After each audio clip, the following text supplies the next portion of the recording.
Hello, welcome back. Now we're going to chapter 4 of Cognition, Conscious and Language of Behavioral Science in the MCAT series. First of all, we have cognition. Three terms. Schema is basically like a blueprint or something, like an organized patterns of thoughts and behavior. Concept, like a dog has four legs. Assimilation is classifying new information into existing schema. So you'll find out like sense is a category of special sense, along with touch, vision, right, hearing. Then you have accommodation, which is existing schema is modified to encompass this new info. So let's say like what you have learned so far about cancer may not be true in the future, because in the future they may have different definition. Let's say they might figure out what is gravity, right? Because we don't really have a definition, like a calculation, so an equation for gravity yet, I think. Last time I remember, they're not in the theory of everything, or even string theory. They could not prove gravity in it. So until then, the schema stays. But if they prove it, well, they have to accommodate to modify the existing schema. And now to the main star is Jean Piaget. I am so sorry if I pronounce that wrong. Jeez. Fourth stage, sensory motor, which is from when you were born to 2 years of age. In this stage, you have objects permanence.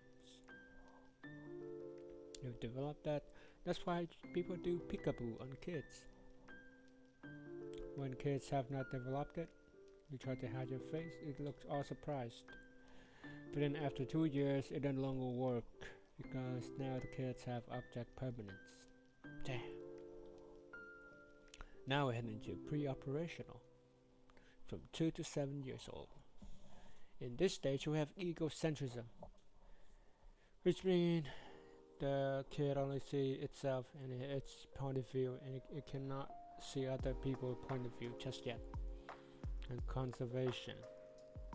Two cups, same size, same volume, but different shape.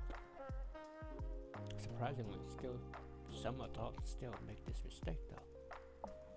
Anyway, then you have the concrete operational, from 7 to 11 years. You can understand some simple concept, logical thoughts. You can understand conservation and egocentrism. You can now see other people's point of view.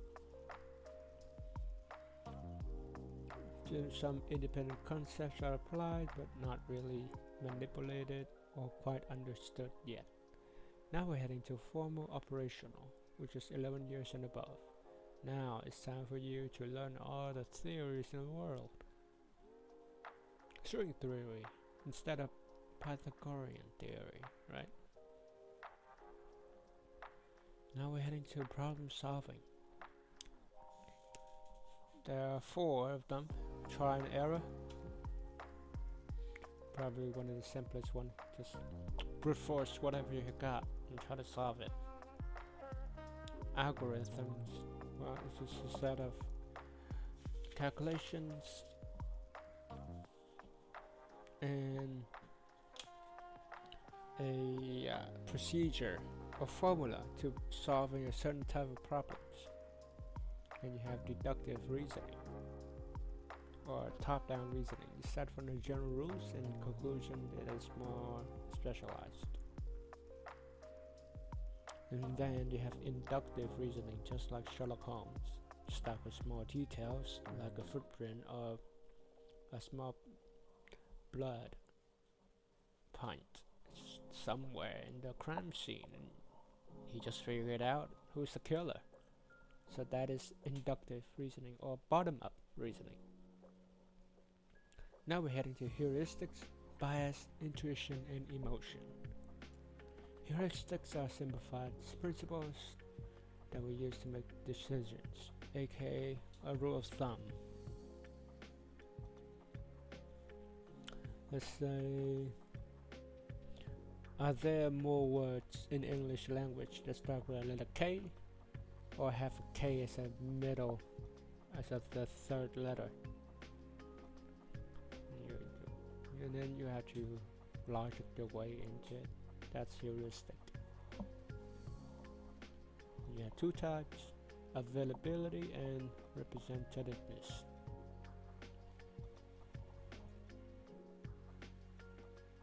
And then you have bias and overconfident. These four terms are usually going together. Sometimes they are quite misunderstood too, so make sure you know all this. This confirmation principle. Let's say you're having an MCAT test. There are 4 questions, and there are 4 answers. One of them are wrong, dead wrong, but you did not strike that out because you still believe that it is a right question, is a right answer. That is disconfirmation. And you have confirmation bias. You have 4 answers. You only focus to one that you think it is right, not what the passage says is right. And you disregard every other 3, the rest of the answers. Then you have overconfidence. That answer you think is right, it cannot be wrong at all. Gain honor your knowledge, prove it is right, but it's not. And then you have belief, perseverance, the inability to reject a particular belief despite clear evidence. So you know the sky is green. Psych. The sky is blue. But you're not gonna accept that. And you just go with your point of view. The sky is green. That's belief, perseverance. And then you have intuition. So your sixth sense. That's what it is, basically. Ability to act on perception that may not be supported by evidence. Emotions is the last one. Well, as you all know, emotion plays a large role into deciding a certain action. Right? It would dictate everything. And that's why lots of business people, good ones actually, and like stock traders, they don't have emotions involved in this field because, well, they may make a bad decision based off emotions. Next, we have consciousness. We are either alert or unconscious, which is why sleeping or somewhat knocked you up.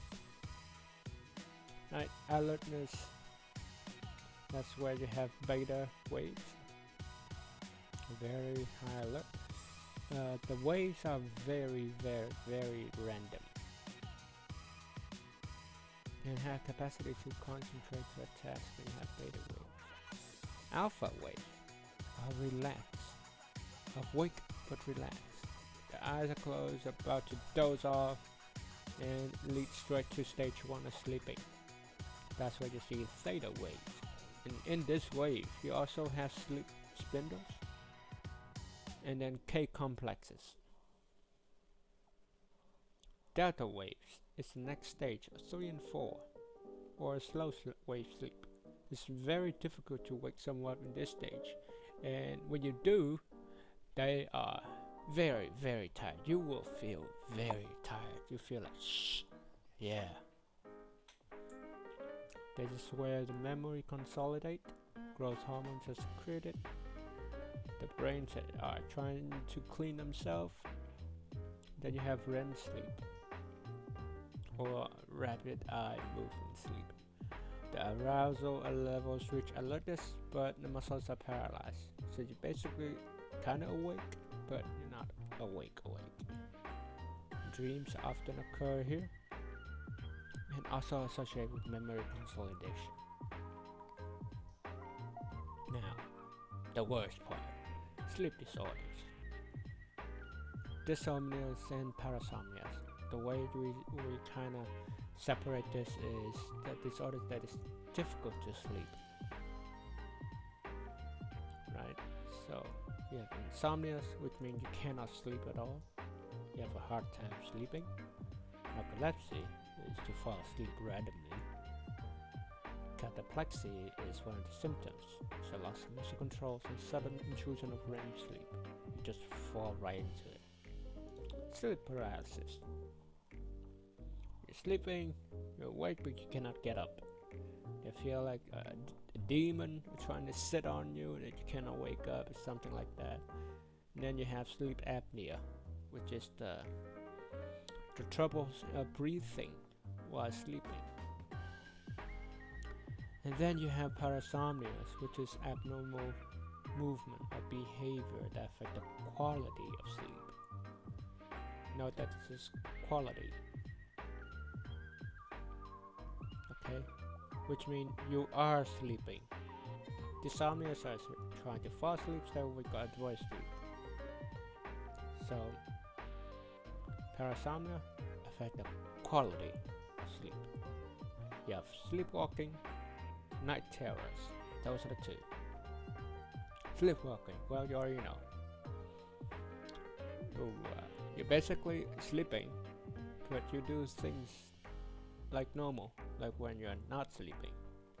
You might go to the fridge, find some stuff, eat something, or even go outside, party and stuff, and then go back to sleep again, right on your bed, in the next morning, and you don't know anything about it.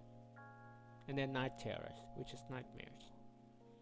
We all know that it's not a good thing. But anyway, that's dysomnias and parasomnias. Next up we have consciousness altering drugs. Your favorite part. Alcohol. Benzodiazepines and barbiturates are the parts of the drugs in the depressions. They all do one thing. That they increase the GABA activity receptors, and you know that GABA receptors are inhibitory receptors, so they're trying to slow things down. So when you increase these receptors, so your body will slow down even more. That's why when you get drunk, you're walking funny, you're slow, everything is slow, rate of reaction is slower than normal, you cannot react very well, that's why you have a lot of accidents. Everything is, you cannot see well. Right, same thing with benzodiazepines, that's why, let's say someone have a seizure, the doctor would get him some benzodiazepine. You have like Xanax, that's alprazolam, right? Then other diazepines like lorazepam, diazepam, clonazepams. Then you have barbiturates, or let's say amylbarbital and phenobarbital. The second one is more common. But they are kind of discontinued. Well, not really discontinued, but like the doctors prescribe them less and less now because we have benzodiazepine. This is by far the worst class of drugs, in my opinion, because the withdrawals. This is the only category that inhibits the GABA activity. No, I mean increase the GABA activities.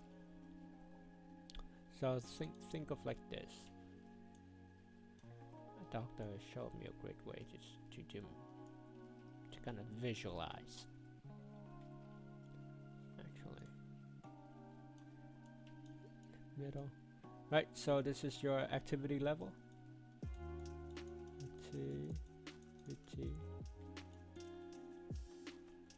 And this is 10.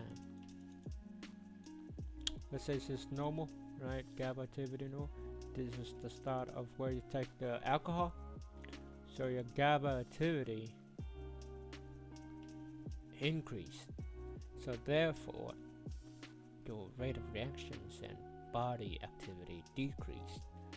So when you decrease that like this, and you stop drinking and everything goes back to normal, right? Or let's say the next day when you have a hangover, goes back to normal, right? But our body has something called homeostasis. It does not stay the same. So what the body does is it's being flexible and trying to cope with it. So now your body physiological change, right? That's why you have tolerance. So now it tries to accommodate for that. This is where the withdrawal symptoms coming in. You feel immense pain because all the activity in your body just got double or even triple, even 10x. So whatever you feel more. You feel more pain. You get all these withdrawal symptoms, and it hurts a lot. And then trying to come down to homeostasis, right? So this is by far the worst. That's why you see alcoholics when they are trying to get rid of it. You see the pain in their eyes all the time. And then you have stimulants, or aka uppers, the street signs and street slangs.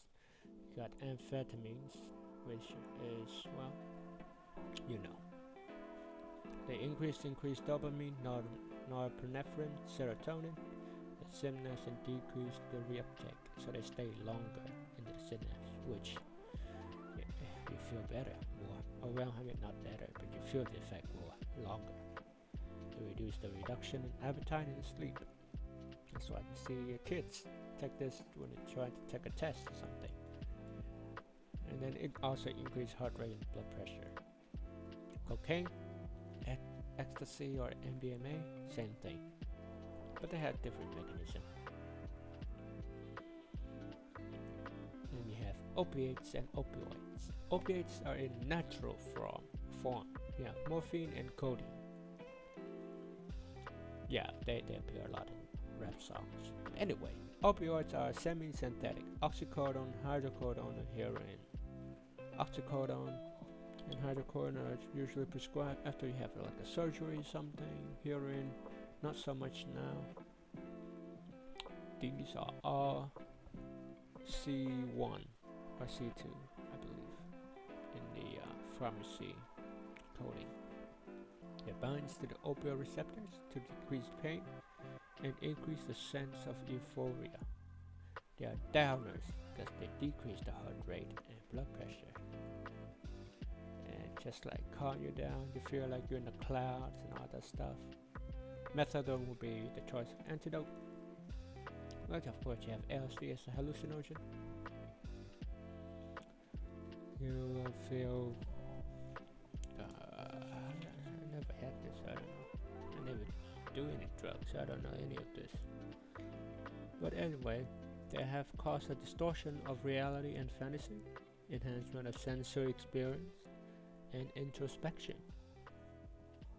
Physiology effects included increased heart rate and blood pressure, dilation of pupil, sweating, increased body temperature.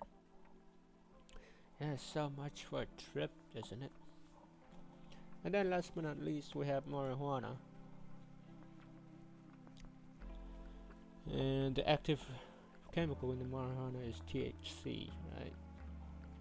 That's what makes you high. Alright, now we'll go down to language. I don't know why we went from drugs to language in this series, but here we are. Not much in the language components. We have phonology, which is the sounds of the language. We also have the phonetic, right? The phonetic chart that have like all kinds of the ways of pronouncing different sounds. And then you have morphology, which is the structure of words. Right, let's say the word components, so that you split it out. So components. Semantics, the associated meaning of the word. Mommy, mom, they're the same thing. Syntax, how the words are put together form a sentence. Pragmatics are just dependence of the language on context and pre-existing language. And they're also affected by like rhythm, cadence, inflection of a voice. Let's say when you are going to the theater with some friends, or versus some when you go with alone, like you're trying to sit next to a stranger. Well, you will say to the stranger like, "Hey, pardon me, would you mind if I sit next to you?" But versus your friend, like, "Hey, move over," right? So that's pragmatics. Then you have language development. You have three theories. The first one is nativist or biological theory from Noam Chomsky. So he said that we all have an innate ability, like when we are born, right off the bat. We have something called LAD or language acquisition device. This age from 2 to puberty is the best time to learn all kinds of language, right? Then you have learning or behavior theory. Oh, this must be behaviorist.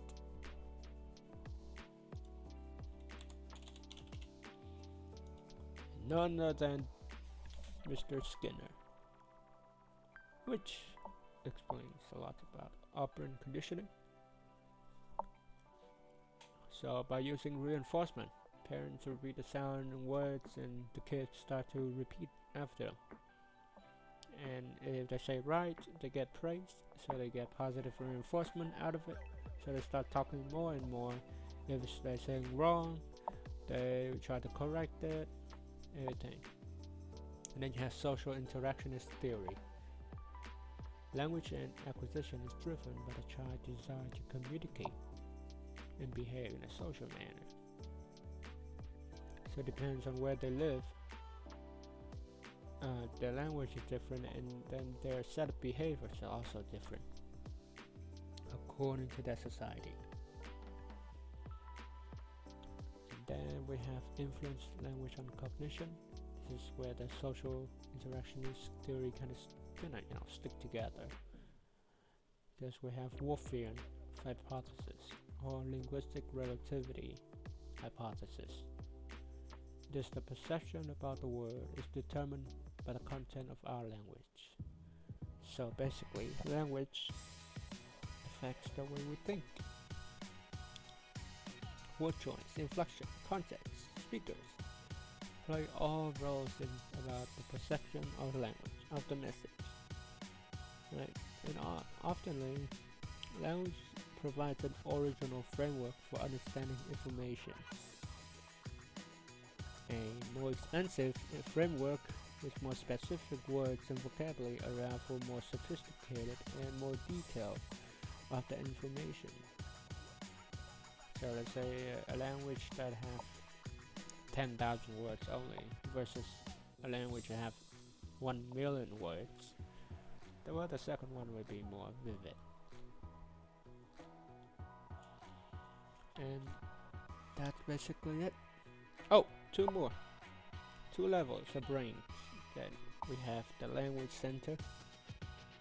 Right, we have a speech formation. Right, that's Broca's area, located in the inner left of your brain, frontal lobe. Inferior frontal gyrus, to be exact. Then you have Wernicke area. Yeah, I know. The W is V in German, I think. Wernicke area, located in the superior temporal gyrus of the temporal lobe, which is responsible for language comprehension. And they are both connected by arcuate fasciculus. It's a bud of axons that allow association between language comprehension and speech production. That's when your ear, when I tell you all this thing, you understand, and then you try to ask a question, those things are connected. What if they got damage? That's why we have aphasia. It's a deficit of language production or comprehension. Alright, that's it for this chapter. Pretty straightforward, nothing much. I hope you enjoy your day. And there are more videos coming up soon for chapter 5. Thank you for listening.